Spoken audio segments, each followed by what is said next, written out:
নমস্কাৰ বন্ধু বান্ধৱীসকল, Newton education service চেণ্টাৰলৈ সকলোকে স্বাগতম জনাইছোঁ। আজি মই আৰম্ভ কৰিব গৈছোঁ, আমি যেহেতু টিউচন ক্লাছৰ দি আছিলোঁ 10 আৰু 12 আজি আমি কম্পিটিটিভ এক্সামৰ মেথছৰ কিছু কুৱেশ্যন আমি সমাধান কৰিবলৈ আহিছোঁ। কেনেকুৱা টাইপত আহিব, এতিয়া সকলোৰে মনত চাকৰি বতৰ, আমাৰ গভৰ্ণমেণ্টৰ ফালৰ পৰা নটিফিকেশ্যন ওলোৱাৰ ব্যৱস্থা হৈছে, ওলাবলৈ ৰেডি হৈছে আৰু গতিকে আমাৰ সকলোৱে BA BSc কমপ্লিট কৰি পেলাই এটা সাধাৰণ চাকৰিৰ কাৰণে সকলোৱে লাগি আছে।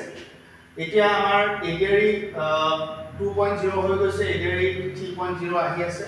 ইয়াতে যিহেতু আমাৰ কি হয় মেথছ সাবজেক্টটো সকলোৱে মেক্সিমাম ল'ৰা ছোৱালীয়ে বহুতে টান পায় আৰু কৰিবলৈ ইচ্ছা নকৰে, কিন্তু মই আজি এই ভিডিঅ'টোৰ জৰিয়তে ল'ৰা ছোৱালীয়ে কি মেথছ জানিব লাগিব বা এডিআৰই কোন দিনা টপিকৰ পৰা আহিব, মেথছৰ কোনটো পাৰ্টৰ পৰা আহিব তাৰ বিষয়ে মই ক'ব বিচাৰিছোঁ।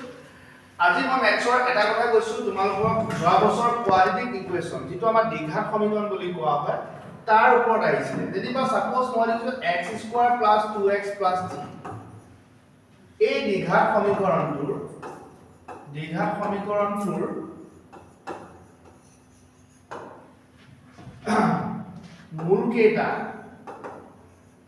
মূল কেইটাৰ পূৰণফল কি হ'ব?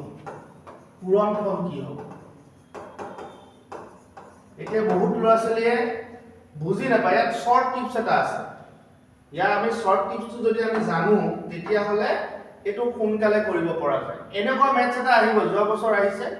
এতিয়া কথাটো হ'ল দ্বিঘাত সমীকৰণ বুলি ক'বলৈ হ'লে আমাৰ মেইন ফৰ্মুলাটো হয় ax² + bx + c = 0। এইটো আমাৰ মেইন ফৰ্মুলা আৰু ইয়াত কি হ'বলৈ নোৱাৰিব, a ≠ 0, এইটো হ'ব নোৱাৰিব।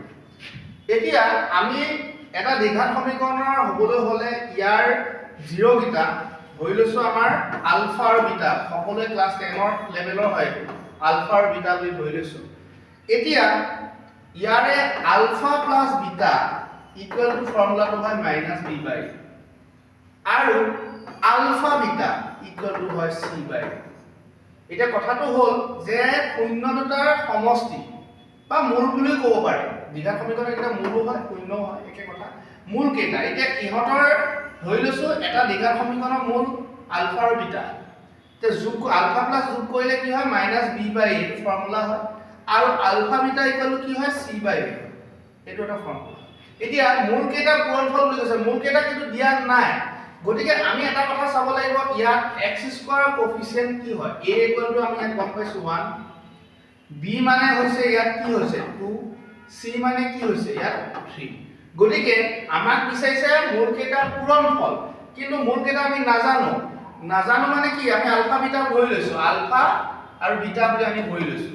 গতিকে আমাক পূৰণফল বিচাৰিছে মানে এইটো ফৰ্মুলা এপ্লাই কৰিব লাগে। এতিয়া ইয়াৰ এনসাৰটো কি হ'ব, c মানে আমাৰ এইটো দিয়া আছে, c ভ্যালু কি দিয়া আছে 3, a ভ্যালু কি হ'ব x² = 1, তাৰ আলটিমেট কি হ'ব 3।